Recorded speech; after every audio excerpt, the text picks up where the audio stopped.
الحمد للہ رب العالمین والصلاة والسلام علی سید الانبیاء والمرسلین اما بعد۔ تفسیر القرآن الکریم سورۃ البقرہ آیت نمبر 155، لیکچر نمبر 49۔ اعوذ باللہ من الشیطان الرجیم۔ وَلَنَبْلُوَنَّكُمْ بِشَيْءٍ مِّنَ الْخَوْفِ وَالْجُوعِ وَنَقْصٍ مِّنَ الْأَمْوَالِ وَالْأَنفُسِ وَالثَّمَرَاتِ وَبَشِّرِ الصَّابِرِينَ الَّذِينَ إِذَا أَصَابَتْهُم مُّصِيبَةٌ قَالُوا إِنَّا لِلَّهِ وَإِنَّا إِلَيْهِ رَاجِعُونَ أُولَئِكَ عَلَيْهِمْ صَلَوَاتٌ مِّن رَّبِّهِمْ وَرَحْمَةٌ وَأُولَئِكَ هُمُ الْمُهْتَدُونَ۔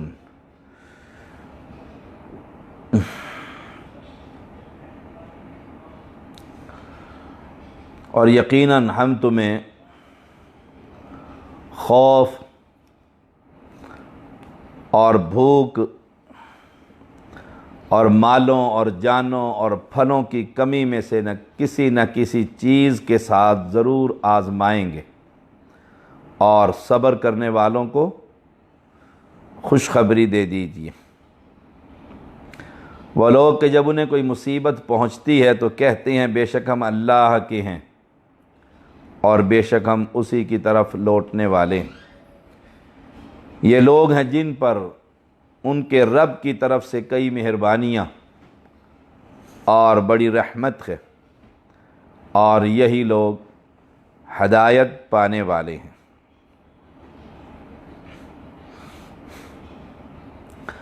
اللہ تعالی نے وعدے کر دیا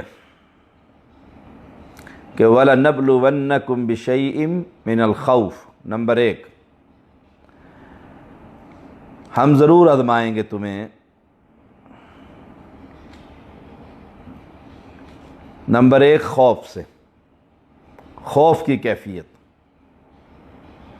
کہ باہر نکلے تو قتل کر دیے جائیں گے۔ توحید کی بنیاد پر صحابہ کی جیسے زندگی تھی، چھپ چھپا کر نمازیں پڑھتے تھے،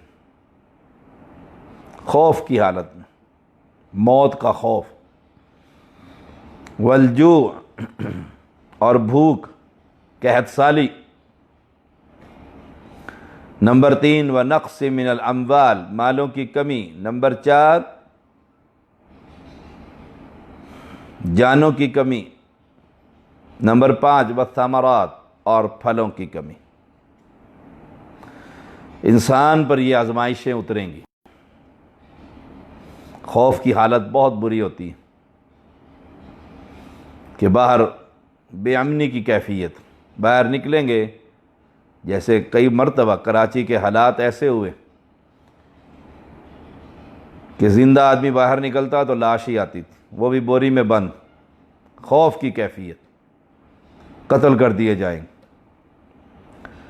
بھوک، جیسے آپ دیکھیں ابھی وبائی مرض کرونا آیا تو لوگوں کی جمع پونجی ختم ہو گئی، بھوک نے ڈیرے ڈال دیے، اور لوگ زبردستی دکانیں کھولنے کے لیے باہر نکلے، اور حکام بھی یہ کہتے ہوئے نظر آئے کہ 70% جو افراد ہیں، 70% آبادی جو صبح اور شام کو کما کر اپنے بچوں کا پیٹ پالتی، والجوع، بھوک نے بری حالت کر دی، وَنَقْصٍ مِّنَ الْأَمْوَالِ وَالْأَنفُسِ وَالثَّمَرَاتِ، مالوں میں کمی، پھلوں کی تباہی، اندھیری آئی، لاکھوں کا مال تباہ و برباد ہو، سارا پھول جھڑ گیا، گھروں میں ڈیرے ڈال دیے، مال جو تھا وہ تباہ ہونے لگا، موت نے ڈیرے ڈال دیے۔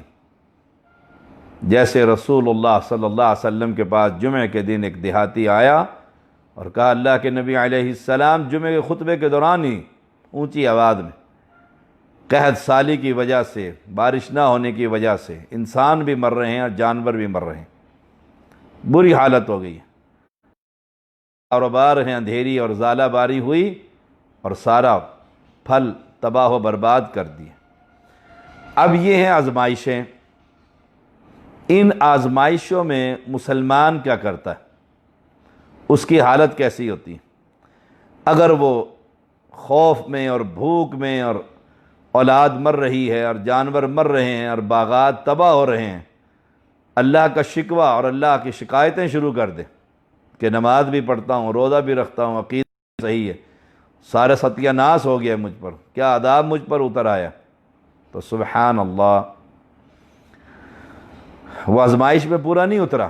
اللہ ہر بندے کو ہر آزمائش سے محفوظ فرمائے۔ ہمارے ایمان بڑے کمزور ہیں، لیکن اگر آزمائش آ جائے پھر اللہ تعالیٰ سے اس پر صبر کی دعا کریں کہ اللہ عطا فرما، میرے مال تباہ ہو گیا، اللہ میرا باغ تباہ ہو گیا، اللہ میرے بچے فوت ہو گئے، اللہ گھر کے اندر کھانے کو کچھ نہیں ہے، اللہ خوف کی کیفیت ہو گئی ہے، اللہ مجھے صبر عطا فرما، کیونکہ یہ آزمائشیں ہیں، اور جو ان آزمائشوں کے اندر مبتلا ہو جاتا ہے اور پھر صبر کا مظاہرہ کرتا ہے تو اللہ کریم کی طرف سے اس کے لیے بڑی خوشخبری ہے، وَبَشِّرِ الصَّابِرِينَ، صبر کرنے والوں کے لیے خوشخبری، صبر کرنے والوں کے کہ وہ صبر کرتا رہا اولاد کی وفات پر، صحت کی ضائع ہونے پر، بینائی کے ضائع ہونے پر، جیسے رسول اللہ صلی اللہ علیہ وسلم کا فرمان ہے کہ جس شخص کی اللہ تعالیٰ بینائی ختم کر دے اور وہ صبر کرے، میرے پاس جنت کے علاوہ کچھ نہیں، یعنی اتنا بڑا مقام ہے۔ تو مسلمان بے صبرہ نہیں ہوتا، نقصان ہو گیا ہے تو چیخ و پکار، جزع فضا، چہرے پر تھپڑ مارنا اور بالوں کو نوچنا اور کپڑوں کو پھاڑنا اور بس اللہ کی شکایتیں اور اللہ سے ناراضگی۔ مجھے یاد ہے جب زلزلہ کشمیر میں آیا تو وہاں ہم نے کلمہ پڑھنے والوں سے خود سنا، وہ کہتے تھے نہیں پڑھتے اس رب کی نماز جس نے ہمارے گھر اور اولاد مار دیے، گھر تباہ کر دیے، اولاد مار دیے، ہم اس رب کی نماز ہی نہیں پڑھتے۔ یہ ہے آزمائش میں پورے نہیں اترے، سبحان اللہ۔ وَبَشِّرِ الصَّابِرِينَ، صبر کا مظاہرہ کرنا چاہیے ہر تکلیف میں۔ نوکری لگ گئی ہے الحمدللہ، چلی گئی ہے، صبر کا مظاہرہ، اللہ سے شکایتیں نہیں، جو ہمارے لیے بہتر ہے رب وہی کرتا ہے، ہمارے لیے بہتر۔ مجھے یاد ہے میرا بھائی اور میرا دل کا ساتھی شیخ فرحان احمد رحمہ اللہ تعالی، جو خاندان میں پہلا لڑکا تعلیم یافتہ ہوا اور جوانی سے لے کر نوکری تک اکٹھے ہم یونیورسٹیوں میں پڑھتے رہے، مجھ سے بہت جونیئر تھے۔ اچانک پہلی تنخواہ غالباً اس کو ملی کہ نہیں ملی، وہ فوت ہو گیا، واش روم میں گیا اور برین ہیمریج ہو گیا۔ پہلا بیٹا پلوٹھی کا جسے کہتے ہیں، خاندان کا پہلا بچہ جسے نوکری لگی ہے، تاجر لوگ ہیں وہاں کپڑے کے، سبحان اللہ۔ ہم جب دفن کرنے لگے اور وہاں بیٹھے تو ہم غم سے برا حال تھا میرا، تو اس ڈائریکٹر نے جو اس کا باس تھا اس نے آ کر ان کے والد محترم شیخ شفیق صاحب سے تعزیت کی۔ اب جوان موت ہے، جوان موت ہے۔ ان کے والد کے ایک فقرے نے ہمیں بہت حوصلہ دیا، ہم شریعت کے طالب علم ہیں اور وہ عامی شخص ہے، انہوں نے کہا ہمارے لیے بہتر نہیں تھا اس کا زندہ رہنا، اس لیے رب نے اسے زندہ نہیں چھوڑا، پتہ نہیں ہم اس کے بعد اس کی تنخواہوں سے کہاں جاتے اور کیا ہوتا، اس کے لیے کیا ہوتا۔ اس فقرے نے وہاں کھڑے ہوئے لوگوں کو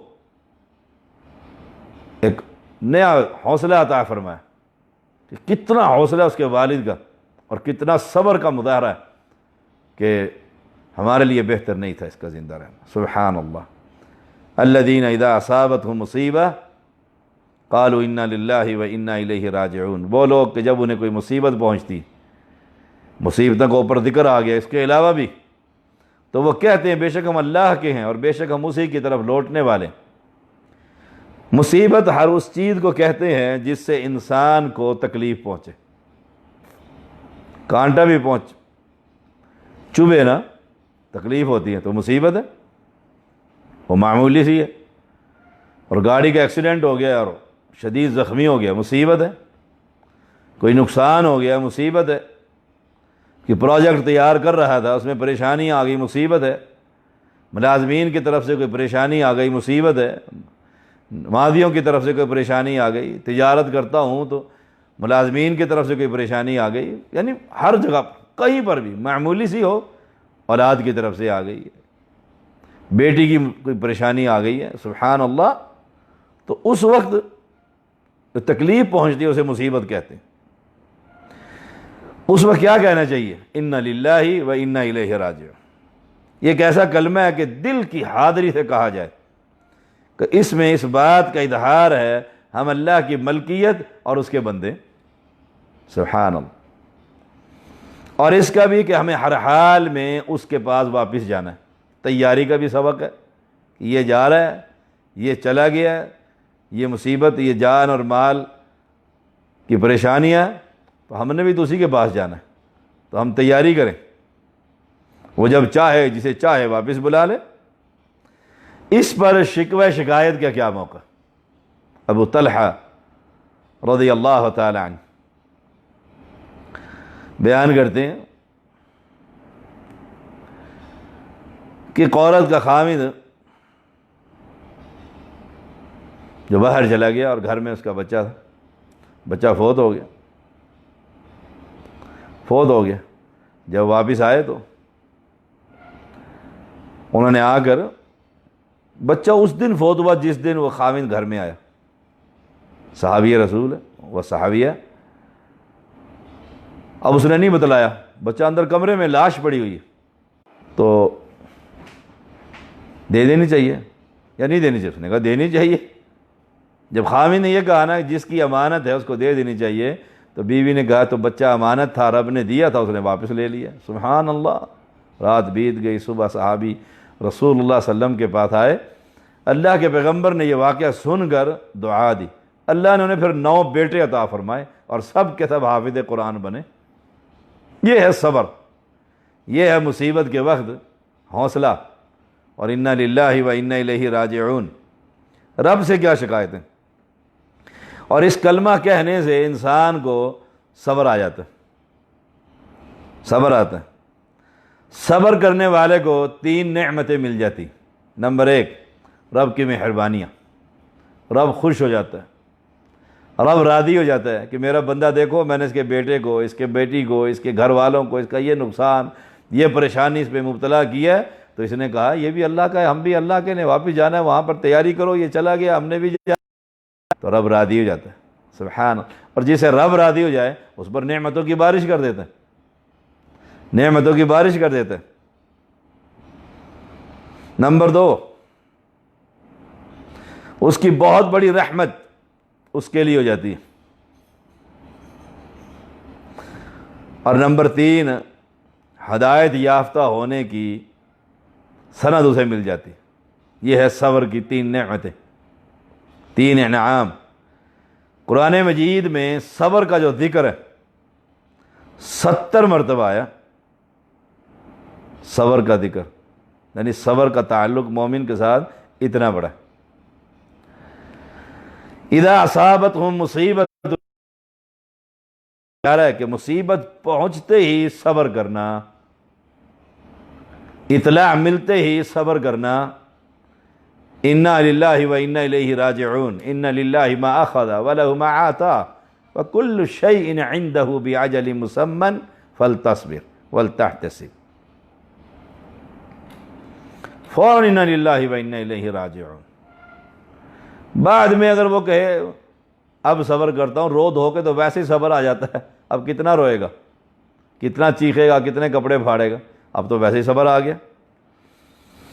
انس رضی اللہ تعالیٰ بیان کرتے ہیں رسول اللہ صلی اللہ علیہ وسلم نے فرمایا انما الصبر عند الصدمۃ الاولی، انما الصبر عند الصدمۃ الاولی، صحیح بخاری۔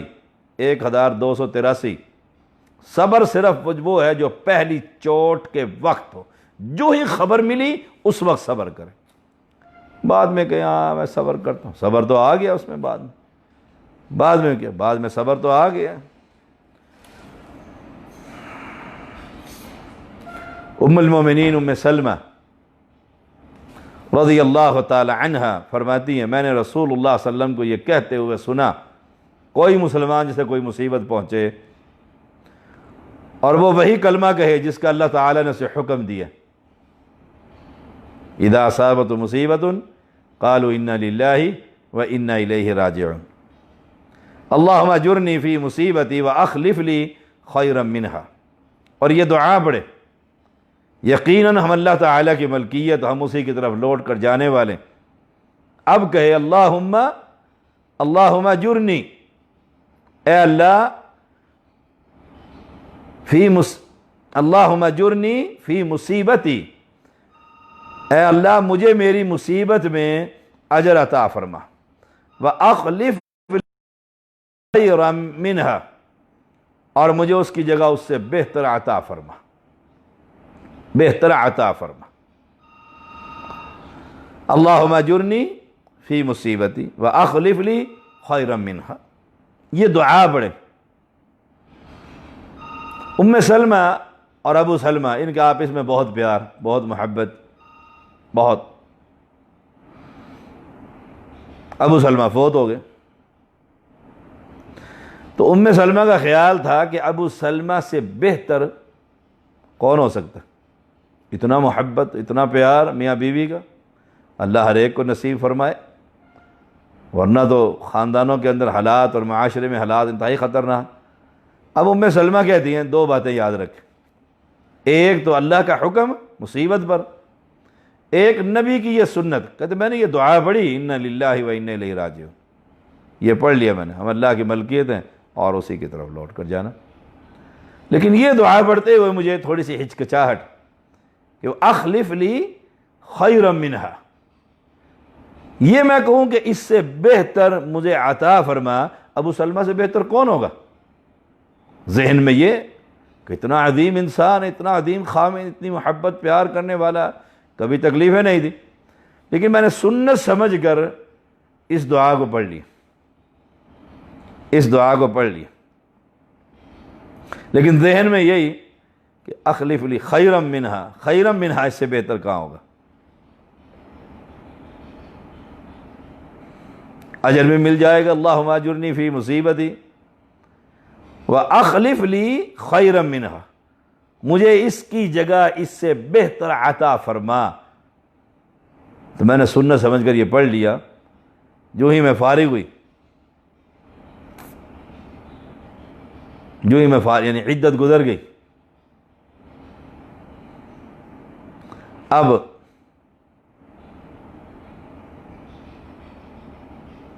رسول اللہ صلی اللہ علیہ وسلم تشریف لائے اور نکاح کا پیغام دیا۔ سبحان اللہ، اللہ تعالیٰ نے کہنے لگی مجھے رسول اللہ صلی اللہ علیہ وسلم عطا فرما دی، یہ صحیح مسلم کے الفاظ۔ احمد میں اللہ کے پیغمبر علیہ السلام نے فرمایا ام سلمہ نکاح کا پیغام ہے، کہنے لگے اللہ کے پیغمبر میں تین باتیں میرے اندر، میں بہت غصے والی ہوں، نمبر ایک بہت غصے والی۔ آپ فرمانے لگے ام سلمہ میں دعا کروں گا اللہ تیرا غصہ دور کر دے۔ کہا اللہ کے پیغمبر میں اہل و عیال بچوں والی ہوں، فرمایا اس بچوں کی وجہ سے تو نکاح کر رہا ہوں، ان کے سر پر ہاتھ رکھ دوں گا۔ کہا اللہ کے پیغمبر اب میری عمر گزر گئی ہے، بڑی عمر کی ہو گئی۔ فرمایا میں کون سا، میری عمر بھی دیکھ لو۔ تو پھر بعد میں کہا کرتی تھی کہ ابو سلمہ، کتنے ابو سلمہ جمع ہوں جو نبی اکرم صلی اللہ علیہ وسلم کی جوتی پر قربان کر، نبی اکرم صلی اللہ علیہ وسلم سے بہتر کون ہوگا؟ تو اس سنت پر عمل کرنے سے اور قرآن کے اس حکم کو ادا کرنے سے انا للہ و انا الیہ راجعون اور اللہ واخلف لی خیرا منہا یہ کہنے سے، سنت پر عمل کرنے سے ام سلمہ کو اللہ نے رسول اللہ صلی اللہ علیہ وسلم عطا فرما دیا۔ اللہ اکبر۔ دیکھیے اولئک علیہم صلوات من ربہم ورحمہ واولئک هم المہتدون، یہی وہ لوگ ہیں جن پر اللہ کی طرف سے کئی مہربانیاں اور بڑی رحمتیں، اور یہی لوگ ہدایت پانے والے ہیں۔ یہ ہیں وہ جو مصیبت کے وقت یہ تین نعمتیں انہیں میسر ہو جاتی ہیں، تین نعمتیں، صلوات من ربہم ورحمہ، اللہ کی طرف سے مہربانیاں اور رحمت اور ہدایت یافتہ۔ ان الصفا والمروۃ من شعائر اللہ فمن حج البیت او اعتمر فلا جناح علیہ ان یطوف بہما ومن تطوع فإن اللہ شاکر علیم، بے شک صفا اور مروہ اللہ کی نشانیوں میں سے، تو جو کوئی اس گھر کا حج کرے یا عمرہ کرے تو اس پر کوئی گناہ نہیں کہ دونوں کا خوب طواف کرے، اور جو کوئی خوشی سے کوئی نیکی کرے تو بے شک اللہ قدردان سب کچھ جاننے والا۔ یطوف، طواف، طاف یطوف کا معنی ہے طواف کرنا، چکر لگانا۔ شعائر، شعیرہ کی جمع جس کا معنی ہے نشانی۔ بعض لوگوں نے صفا اور مروہ کو جاہلیت کے بتوں کی نشانی سمجھ کر ان کے طواف کو گناہ سمجھا، اس پر فرمایا کہ یہ اللہ کی نشانیوں میں سے، من شعائر اللہ، شاعر اسلام ہے یہ۔ صفا اور مروہ دو پہاڑیاں جو بیت اللہ کے قریب چھوٹی چھوٹی پہاڑیاں، ان کے درمیان سعی کرنا، دوڑنا ابراہیم علیہ السلام کے زمانے سے حج اور عمرہ کے احکام میں شامل ہے۔ زمانہ جاہلیت میں مشرکین نے حج اور عمرہ کے مناسک میں کئی شرکیہ کام شامل کر لیے، حتیٰ کہ انہوں نے ایک بت صفا پر اور ایک بت مروہ پر رکھ دیا تھا، دو بت نصب کر دیے، ایک کا نام تھا اصاف اور دوسرے کا نام نائلہ۔ ان مشرکین میں سے بعض وہ تھے جو جاہلیت میں ان بتوں کے درمیان سعی کرتے، ان بتوں کے درمیان، اور ان بتوں کا استلام بھی کرتے، جیسے حجر اسود کا مسلمان استلام کرتا، ان کو جیسے حجر اسود کو مسلمان چومتا ہے، یہ ان بتوں کو چومتے، بوسہ دیتے تھے۔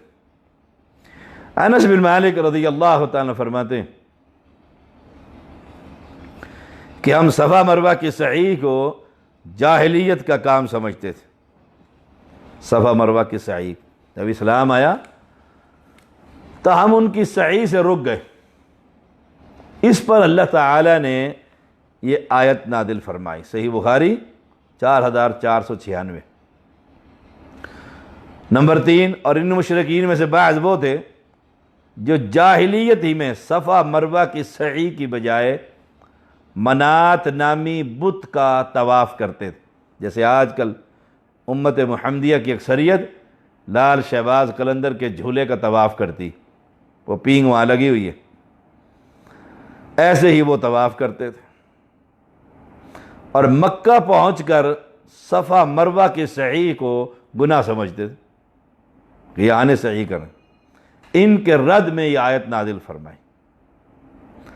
سعی کے ضروری ہونے پر تو مسلمان متفق تھے، تاہم آیت کے ظاہری الفاظ سے بعض لوگوں کے دلوں میں یہ وسوسہ پیدا ہوا کہ سعی بھی نہ کی جائے تو کوئی حرج نہیں۔ عروہ بن زبیر رحمہ اللہ تعالی اپنی خالہ عائشہ رضی اللہ تعالی عنہا کے سامنے شبہ کا اظہار کرتے، تو عائشہ رضی اللہ تعالی عنہا فرماتی ہیں کہ اگر آیت کا مفہوم یہی ہوتا تو قرآن میں یوں ہوتا اللہ یطوف بہما، یعنی طواف نہ کرے تو کوئی گناہ نہیں۔ پھر ام المومنین عائشہ رضی اللہ تعالی عنہا نے مزید وضاحت فرمائی کہ عرب کے بعد قبائل منات الطاغیہ نامی بت کا عبادت کرتے تھے اور اس کا طواف کرتے، مکہ پہنچ کر صفا اور مروہ کے درمیان سعی کرنے کو گناہ سمجھتے تھے۔ مسلمان ہونے کے بعد اس بارے میں انہوں نے رسول اللہ صلی اللہ علیہ وسلم سے پوچھا تو اللہ تعالیٰ نے یہ آیت نازل فرمائی۔ صحیح بخاری 1643 ان لوگوں نے صفا اور مروہ کے درمیان طواف کو گناہ خیال کیا تھا۔ اس پر قرآن نے فلا جناح علیہ ان یطوف بہما، ورنہ جہاں تک خود سعی کا تعلق ہے تو اس کے متعلق عائشہ فرماتی ہیں رضی اللہ تعالی عنہا کہ یہ سعی رسول اللہ صلی اللہ علیہ وسلم نے مقرر کی۔ اب کسی کو اس کے چھوڑنے کا اختیار نہیں۔ یہ بات ثابت ہوئی کہ امی عائشہ کا یہ کہنا کہ پیغمبر علیہ السلام نے یہ کام کیا تھا، مقرر کر دیا تھا، اب اس کو ہم چھوڑ نہیں سکتے۔ کیوں کہ پیغمبر کا ہر کام ہمارے لیے دین، پیغمبر نے جو مقرر کر دیا تھا۔ رسول اللہ صلی اللہ علیہ وسلم نے یہ بھی فرمایا تھا اسعوا ان اللہ کتب علیکم السعی، مسند احمد 227,435 نمبر فرمایا تھا اسعوا، سعی کرو، ان اللہ کتب علیکم السعی، اللہ تعالیٰ نے تم پر سعی فرض کر دی۔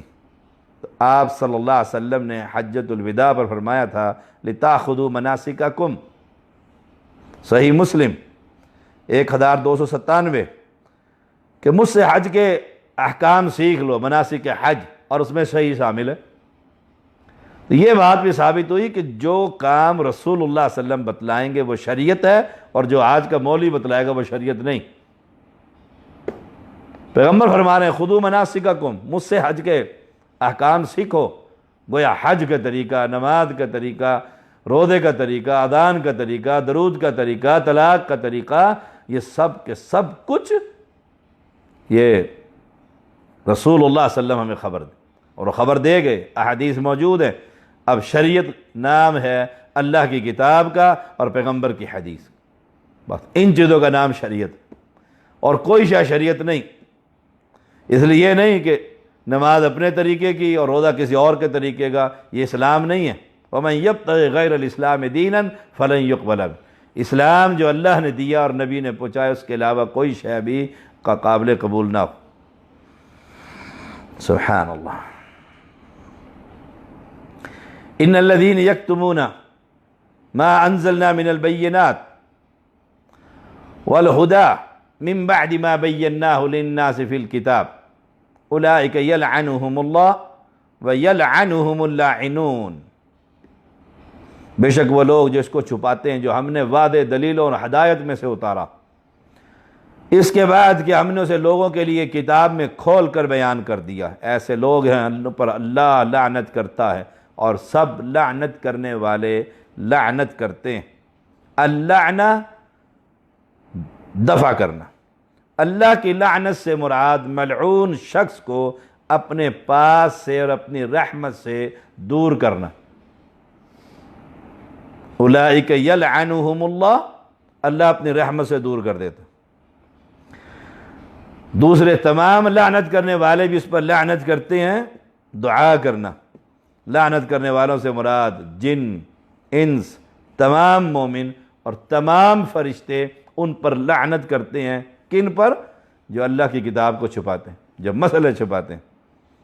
یہ یہود کے علماء، اور یہ یہودیوں کی خصلت آج کے امت محمدیہ کی اکثریت علماء میں بھی۔ یہود چھپاتے کیا تھے؟ رسول اللہ صلی اللہ علیہ وسلم کی صفات جو تورات میں تھی، اور ان کا انکار کرتے تھے، ان پر بھی لعنت، ان پر بھی لعنت۔ لیکن یہ آیت تو عام آیت کریمہ، اس میں تمام وہ کلمہ پڑھنے والے علماء شامل ہیں جو قرآن و سنت کو جانتے ہوئے پھر چھپا دیتے ہیں کہ نہیں، رفع الدین تو بت رکھا کرتے تھے بغلوں کے اندر، وہ بڑے بڑے مناظر اور بڑے بڑے محدثین کی جماعت بت رکھا کرتے تھے، کسی دنیا کی کتاب میں نہیں۔ اب مسئلہ چھپا رہے، نہیں رفع الیدین نہیں ہے، یہ تو اسکنوا فی الصلاۃ، نماز میں سکون اختیار کرو، اور جب خود رفع الیدین کرتے ہو وطروں کے اندر، عید کے اندر، وہ سکون والی حدیث پھر کہاں چلی جاتی ہے؟ اب یہ قرآن و سنت کو چھپانے والے شریعت کو چھپانے والے یہ اہل شرک اور اہل بدعت، اور اپنے مسلک اور گروہ اور اپنے امام کی بات کو عام کرنے والے اور پیغمبر کی حدیث کو چھپانے والے، اولئکم اللعنہ، ان پر اللہ کی لعنت۔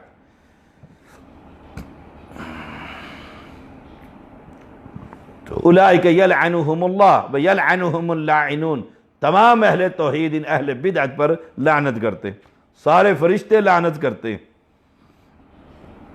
رسول اللہ صلی اللہ علیہ وسلم کا فرمان، من سئل عن علم علمہ ثم كتمه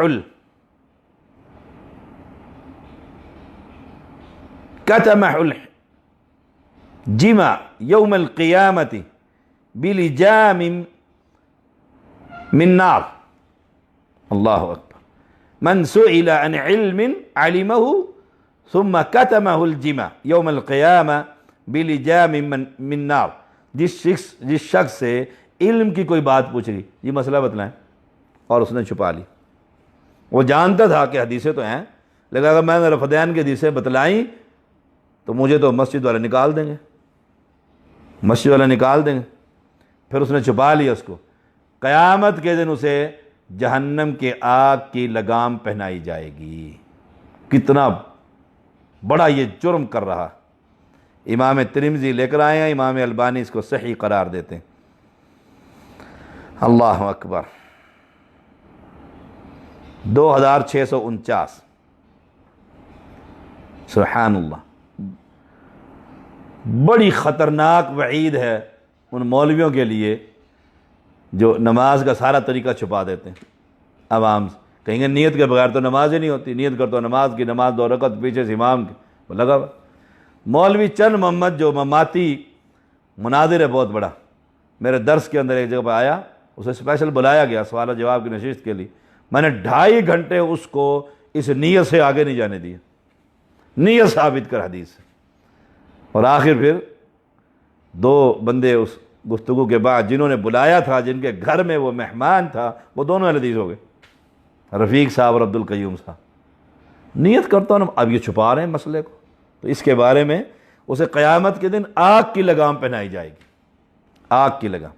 ہاں اگر کسی مسئلہ سے غلط فہمی پیدا ہوگی اور عوام میں فتنہ اور فساد کا ڈر ہو تو عوام کے سامنے وہ مسئلہ بیان نہیں کرنا چاہیے۔ مسئلہ بیان جیسے رسول اللہ صلی اللہ علیہ وسلم کے والدین کا مسئلہ امت میں ایک بڑا مسئلہ ہے، اور بڑا لڑائی اور فساد شروع ہو جاتا ہے، اور پتہ نہیں کیا، اور ضرورت بھی نہیں، اس کو عقیدے کا مسئلہ بھی نہیں اس کو بیان کرنے کے لیے۔ تو ایک بندے نے یہی حدیث لکھ کر ہمارے محقق العصر مفتی مبشر احمد ربانی حافظہ اللہ تعالی ان کو بھیج دیا، مسئلہ پوچھا، آپ نے پرچی سائڈ پر کر دی کہ فائدہ ہی نہیں اس مسئلے کا جواب دینے۔ اس نے پھر بھیجی، آخر میں یہ حدیث لکھ دی۔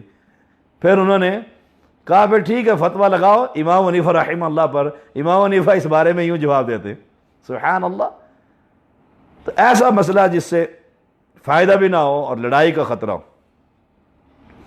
جیسے رسول اللہ صلی اللہ علیہ وسلم نے ابو ہریرہ کو کہا لا الہ الا اللہ، جنت کی بشارت، جنت کی بشارت،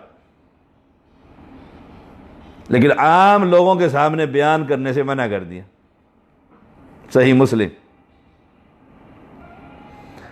اور علی رضی اللہ تعالیٰ نے فرمایا لوگوں میں وہ بات بیان کرو جسے وہ سمجھ سکے، یعنی ان کی عقل کے مطابق بات کرنی چاہیے۔ ان کی فہم سے اگر اوپر بات کرو گے تو انہیں کیا سمجھ آئے گی؟ کیا تم پسند کرتے ہو کہ وہ اللہ اور اس کے رسول صلی اللہ علیہ وسلم کو جھوٹا کہا جائے؟ صحیح بخاری۔ عبداللہ ابن مسعود رضی اللہ تعالیٰ نے فرمایا تم کسی قوم کو ایسی بات بیان کرو گے جس تک ان کی عقلیں نہ پہنچتی ہوں تو ضرور ان میں سے کسی کے لیے وہ فتنہ بنے گی، صحیح مسلم۔ سبحان اللہ۔ یہ تین اقوال علی، عبداللہ ابن مسعود اور ابو ہریرہ، ایسی بات جو ان کی عقلوں سے اوپر ہو وہ بیان نہیں کرنی چاہیے۔ ان کی عقل اور تعلیم کے مطابق بات کریں تاکہ وہ اسے لے کر اس پر عمل کریں اور فتنے کی صورت نہ بنے، وآخر دعوانا الحمد للہ رب العالمین۔